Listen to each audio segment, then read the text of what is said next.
বেকারের প্রিয় পত্রিকা সাপ্তাহিক চাকরির খবরে আপনাদেরকে অভিনন্দন। প্রতি সপ্তাহে ধারাবাহিকতায় আজকেও আপনাদেরকে আমরা সাপ্তাহিক চাকরির যে তথ্যগুলো আমরা সেগুলো বিস্তারিত জানিয়ে দিব।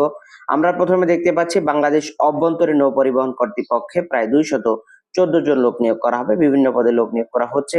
দেখতে পাচ্ছি গণপূর্ত অধিদপ্তরের চাকরি, পদের সংখ্যা 669 জন। আপনারা যারা আবেদন করবেন করতে পারেন। এখানে দেখতে পাচ্ছি স্টেনো টাইপিস্ট, তারপর নকশাকার, কার্য সহকারী, অফিস সহকারী, এরপর হিসাব সহকারী, অন্যান্য পদে অনেকগুলো লোক নিয়োগ করা হবে। বিষয়ক দেখতে পাচ্ছি নিরাপত্তা প্রহরী প্লাস মালিক। তো এখানে আপনারা চাইলে আবেদন করতে পারেন। বাংলাদেশ ধান গবেষণা ইনস্টিটিউট, এখানে পদের সংখ্যা 81 জন।